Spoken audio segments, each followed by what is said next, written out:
topic of my talk today is ways to gain new insights into what's happening in the Smalltalk VM, because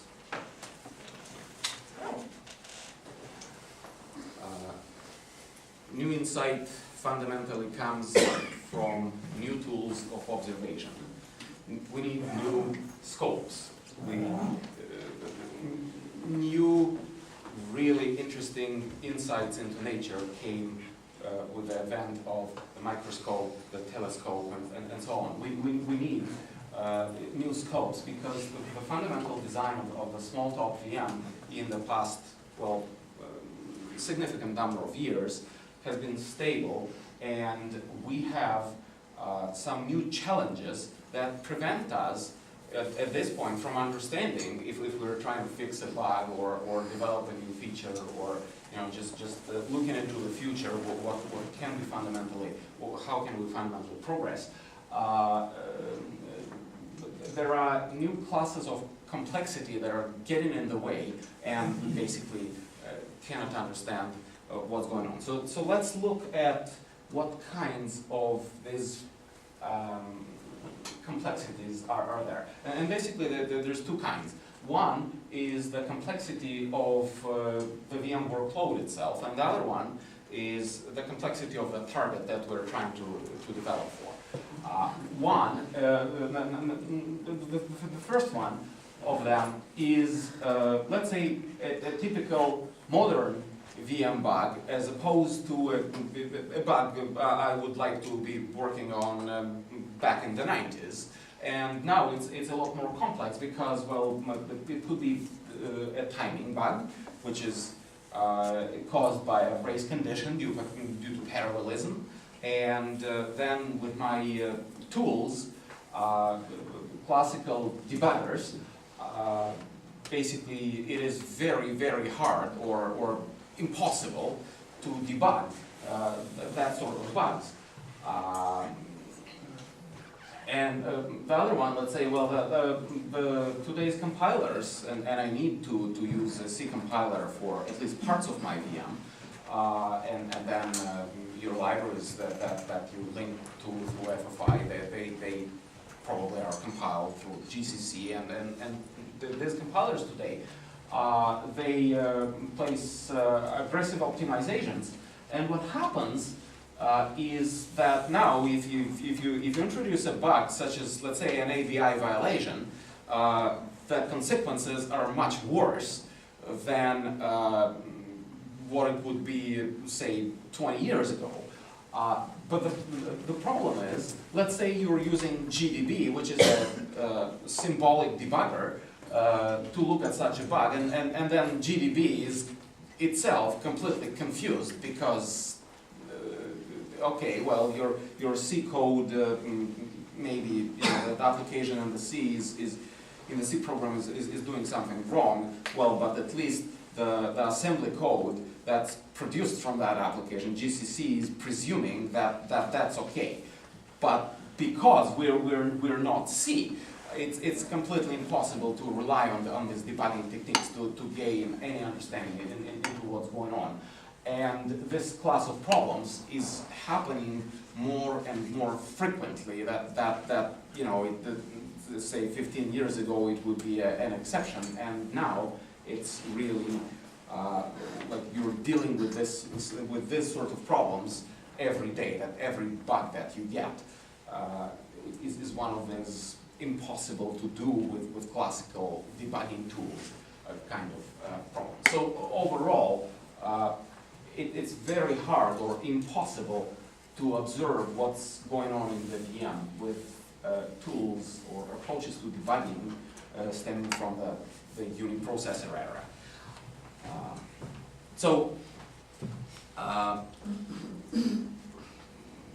What to do? I think one of the problems is developing, is touching the actual microprocessor is not helping, at least, or it's a bad idea. We need something better. So we need formal models of the target processor that I'm trying to synthesize the code for, target my JIT for. My tools need to be able to reason about what that model of the target processor is, and those tools need to be aware of the Smalltalk semantics of what it is the VM is trying to do. It needs to parse what's in memory, and so I don't have to do, okay, well, it's a loop, okay, well, okay, I have an object table, well, let me dereference the loop, and okay, here's my object header. What kind of, how many words do I have in the header? This all, my system of reasoning about the model, that needs to happen automatically. Now, there's also the complexity of the VM target for which I'm trying to develop for. The post-uniprocessor era target, the system on chips, the multi-core, the new many-core designs, the application-specific instruction set processors, which that the customer can throw at you, by the dozens, because specifically developed instruction sets for particular customized applications. They present very different challenges from what you would have, importing to a general purpose processor in the 90s. The challenges that you're facing are very, very different. Now we have this processor design walls that are new, which make the game different. And when you were looking at just, you have to understand 3-4 general purpose ISAs. Now you have to, even within the same ISA, you may be facing the design specific of the different system on chips that are done by different vendors of the same processor, and that's implemented over different cores. So there are many parties, let alone with ASIPs. That's completely out of the question. But even when we're looking at one processor, well, the ARM architecture reference manual, the latest version, is 5,100 pages long, and that's natural language.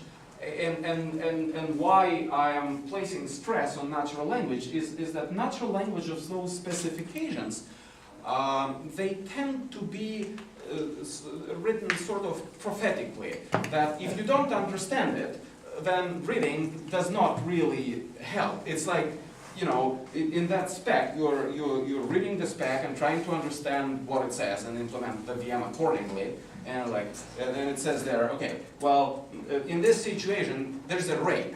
Do not step on it. And you're like, oh yeah, there's a rake. I understand what the rake is, right? And step, boom. And why did it crash? Well, what just happened? Yes, now I understand. There's a rake, right? So, and it happens to you all the time that you read in the processor manual. Caveat lector, this bad thing is going to happen if you're not careful here, and you think you understand.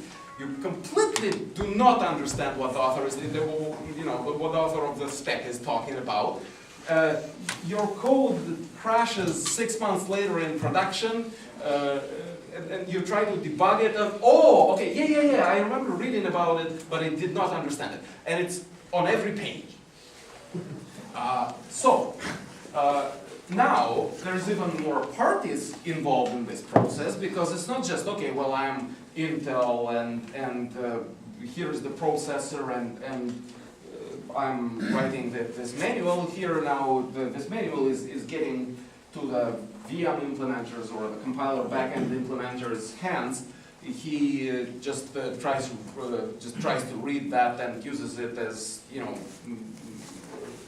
the final reference. And now there's more parties.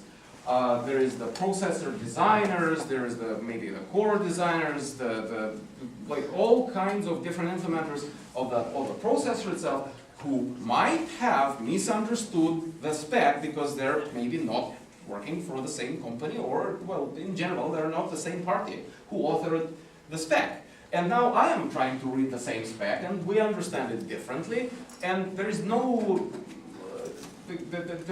easy process to understand. So if I am to understand 3-4 ISAs like that, that's completely unrealistic. And now if you go to the specific system on chips that are implemented with those, and then add on top of that the application-specific processors, which is very interesting now to have Smalltalk running on. So you're getting like dozens of these things that you have to understand.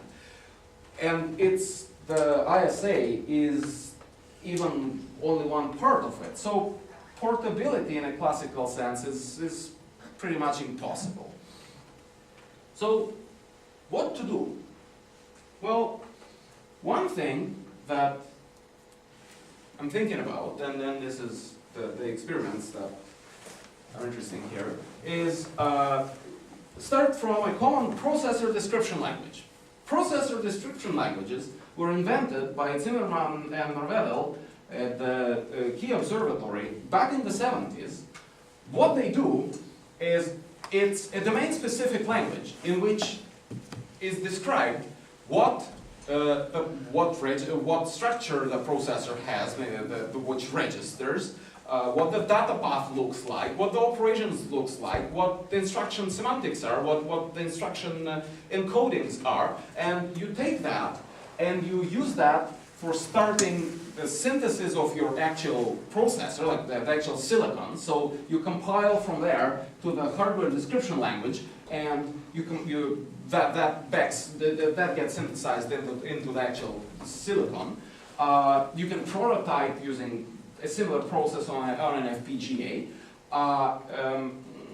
and then you can synthesize from that PDL. You can synthesize a simulator of that processor on which you will debug, and that processor simulator can be made Smalltalk aware, which I will show you on the next couple slides.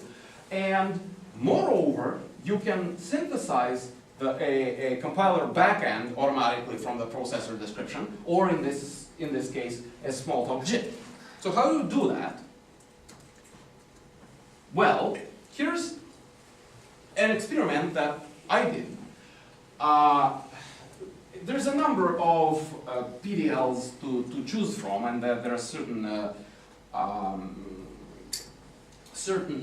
trade-offs, but I experimented with ArchC PDL, which is open source, and there's a number of tools working with it, and it has a number of processor descriptions, pretty complete, available for it.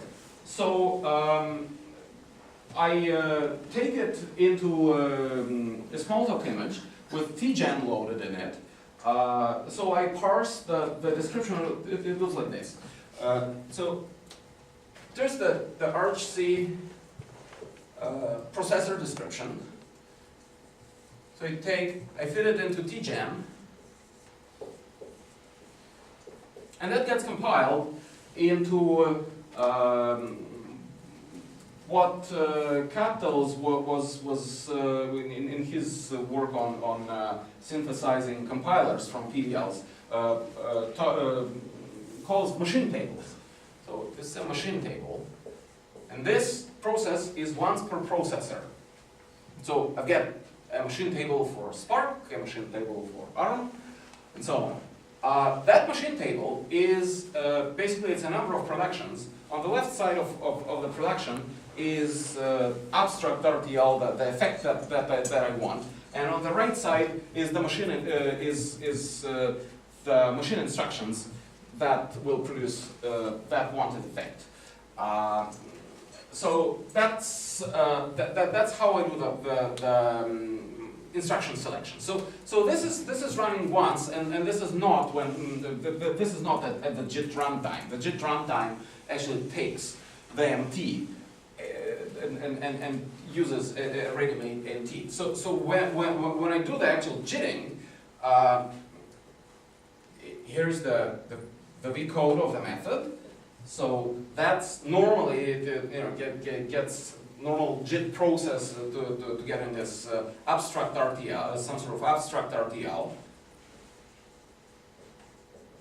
Can be COGS abstract RTL, for example. And then I'm looking up in this machine table. Well, now there are well-known full algorithms that can do much more sophisticated things, but what I'm doing is a simple lookup, because I'm interested in how to parameterize my JIT by the processor, and not what exact kind of optimization is happening. So there's this lookup, and these are my actual instruction encodings that come out. So here's my encode for the method.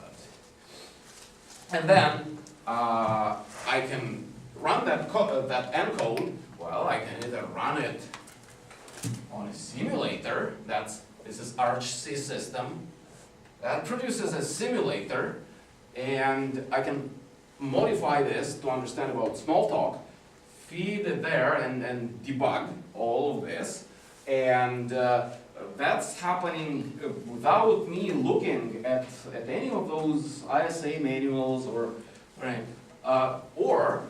one could run this through some sort of hardware synthesis, and here is an action, right? Like this is HDL high-level synthesis, and then run the compiled Verilog, and then here's the actual processor, and I can run that on the actual processor.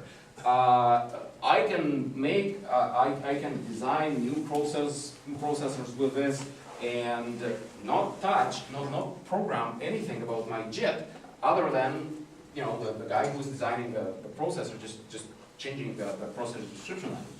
So and right, that's the architecture manual, but it also saves things like because there's a problem with ABIs. How do I synthesize the stack? Then there is all the questions of optimizations, because the architecture reference manual may not provide me with any hints on that. So I get automatic retargeting of the JIT. So where are we now with this? Where am I now? So we have a processor agnostic JIT. It automatically retargets to those 4 available ISAs. Well, it's partially implemented, and the main stumbling blocks is 2. Problem number 1 is that is extracting the instruction semantics from the actual PDL. The PDL that's available in there in ArchC, it's really geared towards creation of simulated processors. And the problem there is that it has procedural code sometimes to speed up the simulation of certain instructions. And when you're looking at procedural code, you cannot really you cannot really understand what it is it does. So the solution that ArchC has for this is that they have this ACC gen thing, which they use for generating an LLVM backend, so that they can compile stuff for these processors. It is a much simpler language and much better suitable for extracting instruction semantics from this language. But the problem is that there is again this divergency between the the ArchC PDL, which is used for synthesizing the simulator, here is the simulator, and the ACC gen model of the processor, which is used for synthesizing the compiler. So we're back to that same problem of diverging understandings of what the processor does. So we're back to square zero. And I don't know how to solve that. Well, maybe we need a different PDL which does not have this problem of being two PDLs. And the second problem is I don't know what to do about the ABI, because these things that I start from, they don't tell me anything how to call a function outside of my JIT if I want to call it primitive or anything in the C language. So that is still open. Okay, second experiment is to do with this. But at this point, it does not actually integrate with the actual simulator that ArchC is producing from the PDL. And that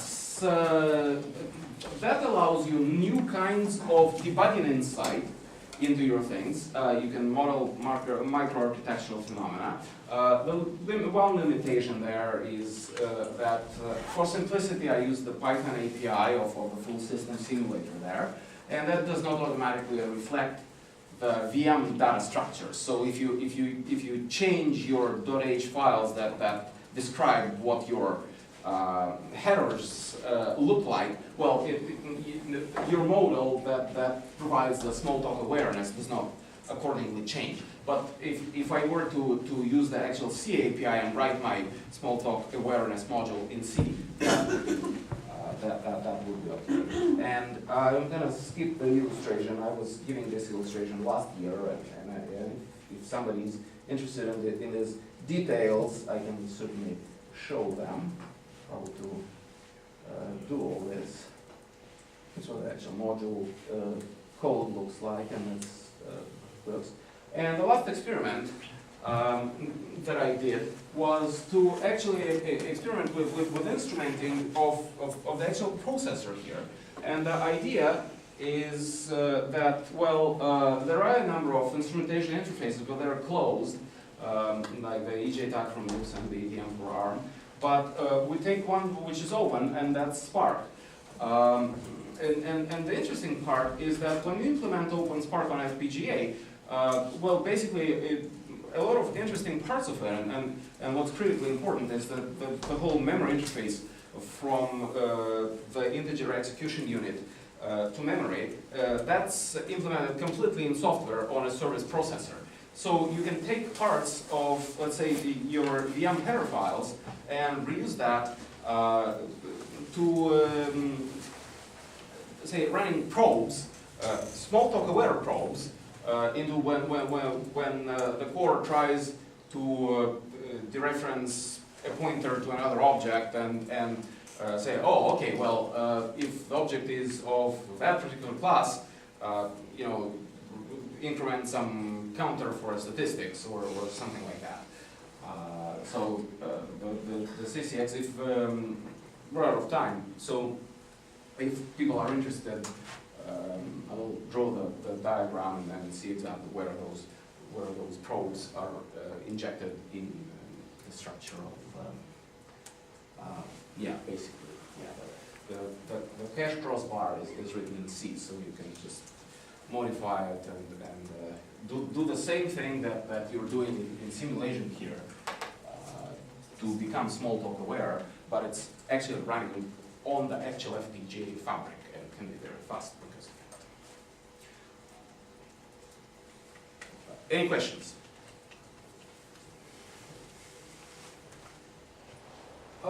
By ABI, do you include the whole link register issue? Because you were talking about the ABI operating when you call add machine code, but the ABI also determines the glue in intrajit methods. That's You see that there's two completely different glues inside HBS for processes that have a link register and don't. And Cog has the same issue. We're currently rewriting the code Tim so that we can successfully function on ARM. Right. One is depending on the is risk macro.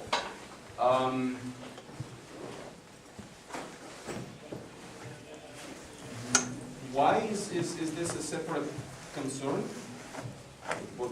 Because it actually operates from machine code method to machine code method. It's not just operative when you call glue. It's not a separate concern, presumably. Okay. Oh.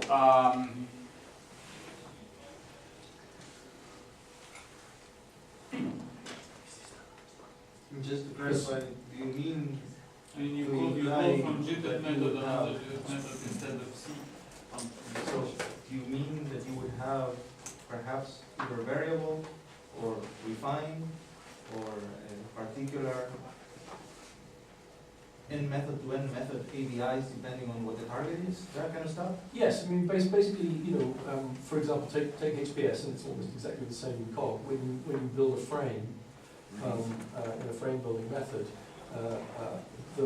on assist the PC has already been pushed, and on a RISC it hasn't. So on a RISC the JIT has to generate code to push that.